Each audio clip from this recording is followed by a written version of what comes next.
Programa especial de un día muy especial y estamos con otro de los candidatos para seguir charlando de la persona y no del candidato.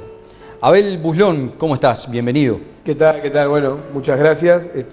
Interesante la invitación. Bueno, así que muy a gusto estar compartiendo. Nacido en el San Martín. En el Cien Manzanas. En el Cien Manzanas. En el Cien Manzanas. En el San Cien Martín Manzanas. está ahí, que es el complejo habitacional pegadito, también. sí. Sí, nacido en Cien Manzanas, más precisamente en la zona de Libertad, de Todo Libertad. Con una contradicción porque hincha de Tigre y nacido ahí en Libertad, pero bueno, nada que trascendiera mucho. ¿En la escuela había alguna pica con eso o no? ¿Los de Libertad por un lado, los de Tigre por otro? Y no estaba así, claro, claro. Y la escuela era la escuela del barrio, claro. Vivíamos de un lado y del otro, la escuela 98. Seguro. Pero nada que pasara a mayores, ¿no? ¿Y cómo era para el fútbol, hablando de Tigre y Libertad? Y a mí me gustaba muchísimo el fútbol, siempre me gustó más jugarlo que mirarlo, pero siempre fui malo, ¿no? De chico era el típico gordito que lo mandaban al banco, pero tenía unas ganas de jugar bárbaras. Entonces he tenido pasajes por algunos clubes en el baifútbol, después en la sub-15, sub-18, pero siempre en la misma condición, ¿no? Sin continuidad, más que nada por diversión. Por ir a chivear un rato. Sí, sí. Profesor de historia. Exacto. ¿Por qué? ¿Por qué? A mí no me gustaba el estudio, ¿no? Para arrancar no me gustaba el estudio. Yo fui de los malos estudiantes, hice cuarto como 4 años en diferentes instituciones educativas. Y un profe de historia que tuve me hizo sentir esa pasión por la historia, esa idea de creer que a través de conocer el relato histórico, interpretar la realidad y adoptar una postura crítica que también la pudiera transmitir a otro, estaríamos haciendo algo por transformar las cosas. Entonces, más que por verlo como una salida laboral, como una posibilidad de realizarse uno, ¿no? A sabienda de que como trabajo las satisfacciones que te puede dejar son esas. Las del vínculo, la de conversar, la de compartir. No es algo que uno diga, me voy a hacer rico siendo profesor de historia. Pero la verdad, y no me arrepiento, ya desde el 2001, trabajando como docente y bueno, con experiencias muy gratas. Claro. ¿Tenés una manera desde tu personalidad también de transmitir la historia? O sea, ¿te gusta cuestionar la historia? Sí, por supuesto. Incluso cada vez que comenzamos los cursos con los estudiantes, el discurso del primer día de clase es la misma, ¿no? La historia es una construcción parcial, sesgada, malintencionada, que se realiza en determinados momentos con determinados propósitos. Duden. Duden de lo que les digo, duden de los libros, duden del relato, porque por algo a alguien se le ocurrió hablar de este tema y no de otro, profundizar en tal o cual aspecto y no otro. Y la historia sirve para justificar acciones, ¿no? En el país la historia de un sector, de otro, de grupos sociales. Entonces la historia muchas veces para justificar relatos y es muy tramposa la historia. Entonces la historia, una asignatura para pensar y sobre todo para dudar y desconfiar, principalmente del profesor que por algo con el discurso pretendido de la objetividad está parado ahí y de repente puede no estar diciéndote cosas y eso es complicado. ¿Con esa actitud alguna cana verde le sacaste a algún profesor en algún momento? Cuando estudiante no tanto porque mi interés por las disciplinas no era tal. No era mucho. Yo creo que, yo te hablaba, ¿no?, de un derrotero por el sistema educativo donde recién en la última etapa me enganché con el estudio. Pero esa parte me enganché con el estudio de una forma apasionada, con un enamoramiento, no con un cuestionamiento. Claro. Después, claro, cuando uno prepara sus clases y lee diferentes libros y diferentes corrientes, ahí uno se da cuenta de en qué está metido. Y se da cuenta también de que uno puede correr el riesgo, si no es autocrítico, de ser un instrumento, una herramienta de aquellos que pretenden justificar tal o cual discurso. Tal o cual cosa. Una profe dice, tengo una anécdota de Abel Buslón para contar. Mirá. Lo que sí recuerdo de José, y creo que lo define a José, es esa espontaneidad que José tiene, y es ese estar continuamente buscando, preguntando, agitando. Lo recuerdo perfectamente. Yo empecé como docente en el Liceo de Salto Nuevo y José estaba en 4º año. Recuerdo un día, pero así, perfecto, que me parece que lo define a él, que llego a la clase, te estoy hablando de esto hace 30 años atrás, no ahora, hace 30 años atrás, yo era mucho más joven, llego a la clase y ese día nos tocaba hablar del Islam. Cuando entro en la clase, estaba José en un ángulo del salón, con ese agite que lo caracteriza, pero en aquel momento era muy joven, más delgado, y era, pero aquello, digo, una cosa impresionante, un motín, ¿no? Que por qué las mujeres en el mundo islámico, que por qué estaban de negro, que él había vengado a toda la clase. Entonces no me dejó hablar prácticamente ese día. Uno, por ser docente nuevo, va con todo armado, ¿no? Y te encontrás con un alumno así. Estuve a punto, por ser profesora nueva, de sacarlo de clase, porque realmente digo, y siempre tuvo ese poder de que todo el mundo lo escucha. Sí me acuerdo que se armó una discusión impresionante en la clase con respecto al papel de la mujer y que al final, digo, yo me di cuenta que no era necesario haberlo sacado de clase porque sirvió. Me sirvió a mí a aprender que no siempre uno tiene que ir con una clase armada, que hay que aprovechar esas situaciones frescas de los alumnos, digo, y bueno, y pienso que a él también le habrá servido y a la clase también, porque los motivó, era un grupo muy particular. Y siempre Abel, ¿no? Con esa arenga de él que creo que lo ha caracterizado y lo caracteriza, claro, ahora ya está mucho más maduro, digo, mucho más, ¿no? Pero siempre preguntando, siempre queriendo saber. Yo le decía, el gato tiene 4 patas, José, no tiene 5, pero José es así y bueno, es así y así yo lo conocí y así él se hizo querer también, no solo por sus compañeros, sino por el grupo de profesores. Sí, no, yo que decía que no le sacaba canas verdes, no me dejó muy parado ahí, pero sabés que cuando venía para el canal y pensando, ¿no? En testimonios que pudieran surgir y eso, y en el pasado de uno como estudiante, el tema ese que plantea Lourdes es tal cual. Y ella plantea cosas ahí que yo me había olvidado de algunas cuestiones de lo que fue esa clase, pero sí me acordaba de la discusión por el tema del mundo musulmán, ¿no? Entonces, cuando vos me decías, bueno, tu decisión de ser estudiante, y yo te hablaba de docentes que influyeron en eso, es el caso de Lourdes. Fíjate que una clase hace 30 años y ella la recuerda y yo la recuerdo. Claro. ¿No? Entonces, si tendremos que ser responsables en las cosas que decimos, tremendo, que terminó marcando a alguien por 30 años, y no estaba hablando de cuestiones que a mí me involucraran directamente, estamos hablando del mundo musulmán. Entonces, si es importante la educación y si bien es importante lo que uno dice, ¿no? Una vez se pone muy verborrágico, sin embargo las palabras, fíjate lo que son, trascienden el tiempo. Totalmente. Y Lourdes sí le imprimió esa cosa a uno del ser crítico, de ser cuestionador. Como ella lo dice, era una profesora joven, estaba empezando, pero a nosotros nos maravillaba. La verdad que una linda experiencia lo que contó. Abel, te pregunté sobre el fútbol y me dijiste que bueno, que eras medio más o menos ahí del montón, el gordito que estaba sentado. Sí. ¿Y en qué cosas sos bueno? Y no sé, ¿no?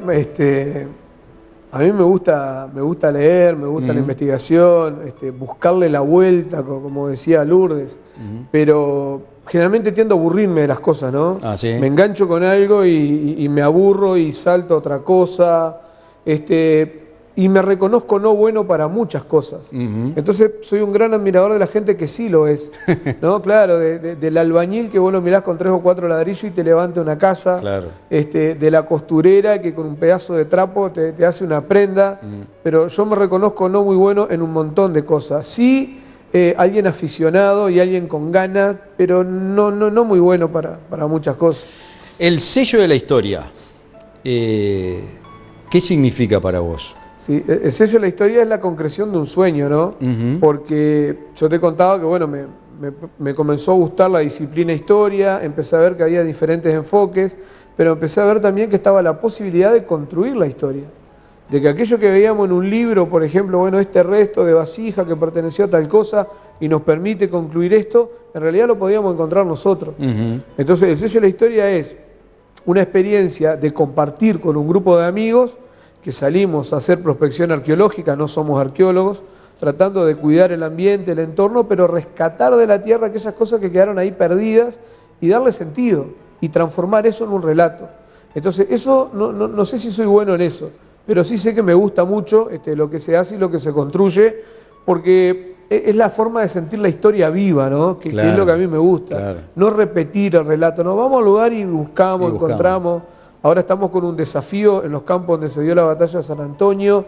Fuimos ahí a corroborar que la batalla había ocurrido, lo corroboramos, pero estamos encontrando cosas en el lugar que nos sitúan en diferentes momentos de tiempo y eso tiene que tener una explicación. Entonces, bueno, ahora estamos tratando de recomponer eso, de armar ese relato histórico y es un desafío, ¿no? Yo una vez veía un grupo de personas del barrio que pasaron desde la mañana hasta la nochecita en la misma actitud todo el tiempo. Y la reflexión que me generó ese día es cómo evaden la vida en esa actitud. Ahora, viéndome, buscando estas cosas y leyendo, también me pregunto, ¿no será que yo también la evado? Claro. Y la evado por otro lado, ¿no? Sí, sin duda. ¿No será que andamos construyendo historias paralelas por alguna razón?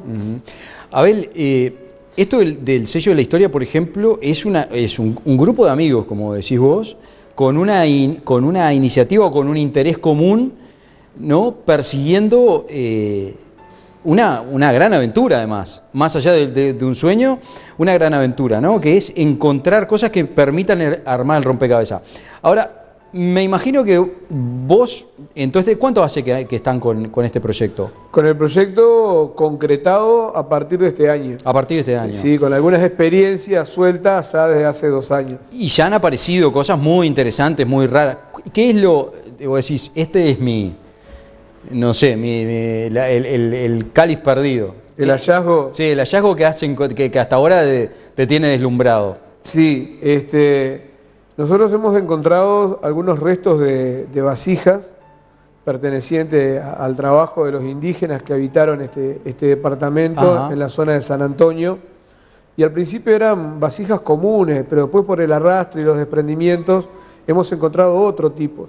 Y eso me deslumbró mucho porque me llevó a pensar en el trabajo que realizaban los indígenas en ese lugar. Ahí no encontramos boleadoras, punta de flecha, nada, era una cuestión cultural de construcción de cerámica a partir de determinadas técnicas. Eso me marcó mucho. Si bien es simple, fue una cosa que me marcó demasiado. Y luego algunos hallazgos que fueron importantes, capaz que no tanto por lo novedoso del hallazgo, sino porque permitieron corroborar algo. Cuando te hablaba del campo de San Antonio, donde hemos encontrado algunas municiones, hemos encontrado restos de armas, restos de uniforme, eso para mí fue muy removedor, porque uno leyó el relato, conocía del enfrentamiento, pude ver en los mapas cómo se organizaban, pero ahí en la tierra encontré esos restos. Claro. Y esos restos que pertenecieron a alguien que murió en el campo de batalla, que murió luchando. Entonces eso para mí ha sido muy significante, ¿no? Capaz que no tanto la cosa rara, sino más bien la corroboración de ese pasado ahí. Claro. Y cómo eso permaneció 150, 180, 200 años bajo tierra hasta que aparecimos nosotros, y bueno, parece que como que se reveló en el lugar. ¿Cuál es tu comida favorita?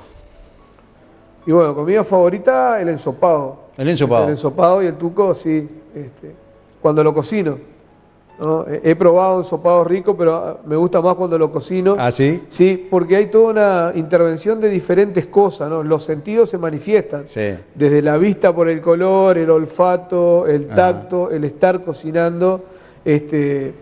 Me gusta. Me gusta cuando lo hago, también cuando lo como, pero bueno, tiene esa cosa especial hacerlo. De elaborar. De elaborar, Cuando la barra sale, o con el sello de la historia, con una barra de amigos por ahí, o hacer política, ¿sos el que toma la iniciativa de la cocina o preferís que se maneje otro con más? Alguna vez lo propongo, la mayoría de las veces lo dejo. Sí, no porque insume una responsabilidad, ¿no? Claro. Y hay gente que parece que lo tiene vocacionalmente. Entonces, bueno, está bueno que el que lo tenga vocacionalmente lo haga. Que lo haga. Además que cuando salimos a buscar soy bastante egoísta y me gusta la idea de largarme a buscar, y ya detenerme de eso para mí me desconcentraría. Ya comeremos. Claro, por lo que te decía, por lo de los sentidos, centrarte a cocinar. A disfrutar ese momento. Claro, soy más bien cocinero de familia que cocinero de campamento. Claro. Háblame de la familia, ¿qué es lo que más te sacude de la familia? Y lo que más te sacude son los hijos, ¿no? Yo creo que tenía una sensibilidad hasta el momento de que nacieron los hijos y ahí la cosa cambia y cambió rotundamente. Entonces, el compartir momentos, el compartir experiencia con otros. Yo tengo 3 hijos en 3 edades distintas. 17, 13 el del medio y 7 la chica. Y hay que ponerse un chip distinto, porque las preocupaciones del de 13 son una, claro. El de 13 es otra, y es el del medio, y además es el más complicador. Claro. Y la chiquita, a su vez, es la mujer. Ajá. Entonces, es la que te saca la ficha, claro. Te mete los berrinches, pero te seduce. Y vos, aún sabiendo que te está seduciendo y que te está engañando, caes. Y esa experiencia no la había experimentado nunca, porque siempre fui muy especulador. Claro. Entonces, con el del medio discutir porque es el leguleyo y uno también lo es. Y con el del grande, el mayor es muy cuantitativo, ¿no? Es numérico, va a lo concreto, ciertas atracciones no le parece. Entonces tenemos muchas discusiones en buen sentido, ¿no? Sí, sí. Sobre esto. Entonces, con los gurises, algunas veces se quejan de que 3 hijos pueden ser 3 problemas distintos. Yo creo que 3 hijos son 3 desafíos distintos y está interesante. Entonces, en la familia eso, ¿no? El llegar a compartir esos momentos pequeños, intrascendentes, capaz que para algunos, pero que se ponen buenos. Porque no voy a ir a discutir de política, de movimiento sindical. Con suerte le cuento algunos hallazgos, pero no me dan mucho corte. Porque claro, no tenés llenás el living de fierros viejos y nadie queda muy contento, ¿no? Y después con mi compañera, porque me parece que decir esposa suena muy, ¿no?, de aprisionamiento. El tema de esos mates y de las conversaciones, ¿no? Sí. Triviales totalmente. Los dos trabajamos en lo mismo. Ajá. Prácticamente no hablamos del tema de las experiencias educativas, excepto algunos casos de la docencia. Pero está bueno eso, ¿no? Ese mate, ese silencio compartido, planificar y proyectar la vida juntos. Uno se da cuenta que delegás cosas en ella, porque a veces el planteamiento es, ¿por qué no lo hice? Bueno, no lo hice porque lo delegué, pero delegué porque tenía ganas, porque está bueno. Entonces la familia tiene eso, ¿no? Que es el lugar donde uno vuelve después que sale a la selva, porque esto es la selva, acá estamos en la selva. Cuando uno sale a la calle es la selva y el lugar donde estás protegido es ahí. Es tu familia, es tu casa, es tu hogar.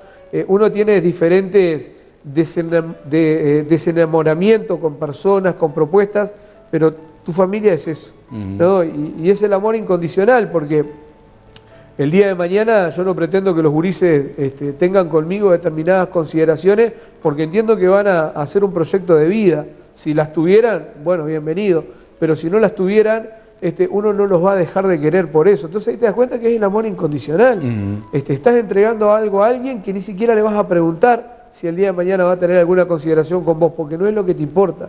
Entonces la familia te lleva a pensar, ¿no?, en todas esas cosas. Abel, la familia y los amigos. Tenemos un amigo tuyo que tiene un mensaje para dar. A ver qué dice. ¿Qué? Y me gustaría contarle la parte futbolística, un tipo atlético. Un tipo que físicamente en ese momento estaba muy bien y competitivo. Entonces el tipo siempre quería ganar. Cuando jugamos al fútbol él quería ganar. Siempre lo de él era ganar. Competitivo, y está bien. Y bueno, yo tosco, ¿no? Tosco para el fútbol y bueno, como compañero, buen compañero. Es un tipo muy competitivo en casi todos los aspectos, ¿no? Le gusta, o sea... Y me parece que está bien, pero es competitivo. El hombre es muy competitivo. Te marcó el rasgo así, ¿eh? Sí, sabes que Pablo, es cierto sí que era competitivo, pero no era bueno. Claro, era atlético, pero no era bueno. Entonces, claro, quería ganar y había una impotencia que era el no poder llegar. O sea que hay una experiencia de Pablo y de otro amigo, Marcelo. Yo era el típico gurí, y espero que esto que voy a contar sirva para algo, el típico gurí que hacía bullying. ¿No? A Pablo yo le decía al abuelo, porque claro, Pablo era grandote y el otro compañero también. Entonces yo siempre les hacía bullying, ¿no? Era el gurí que para sentirse vivo en la clase tenía que reírse de otro. Vaya a saber qué carencia tenía en el fondo que precisaba eso. Claro. Y claro, me rodeaba de aquellos que eran igual de competitivos que yo y que eran los líderes. Y a los 17 años muere mi viejo. ¿No? De la nada, así, inesperado, murió.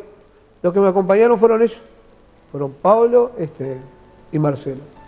Y un día conversando, me dicen, ¿vos te acordás cuando tal cosa? Le digo, ah, sí, me pasaron factura, ¿no? Me dice, pero ¿vos te acordás cuando tuviste mal? Tuvimos nosotros. Y sí, es cierto. aquellos que yo cuestionaba, ¿no? De los que yo me reía para construir mi identidad de vivo, fueron los únicos que me acompañaron ahí y que me acompañaron después. Entonces digo, a veces cuando se cuadra esta experiencia yo la cuento en la clase, porque el tema del bullying es un tema complicado y a veces tenemos que pensar qué hay detrás de nosotros cuando nos queremos hacer los vivos, ¿no?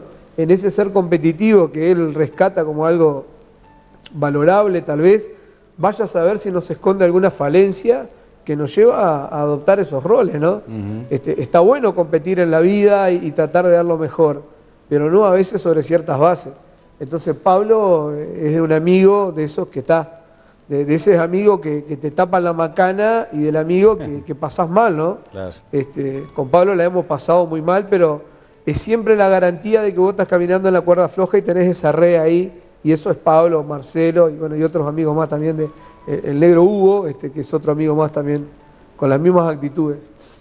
Abel, ha sido un gran gusto compartir estos momentos contigo, conocerte un poco más como ser humano, como salteño, y nos encantó realmente poder abrir este momento de la historia con el candidato Abel Buslón, pero sobre todo con el hombre, con el profe, con el salteño, con el vecino. Abel Buslón, muchas gracias. No, muchas gracias a ustedes, la invitación fue muy buena y quedó pautada con el retrato, ¿no? Porque ese que está ahí, que es el nano de Cienmanzana o el vasco de Cienmanzana, estuvo ahí como marcando la entrevista porque uno se personalizó en eso otro que es también, ¿no? Así que bueno, gracias por la experiencia, porque cuando entrevistas como esta te hacen meterte en ámbitos personales que uno lo disfruta, vaya si vale la pena. O sea, hoy acá no fue la selva al final. Muchas gracias. Abel Buslón estuvo con nosotros en este día tan especial para todos.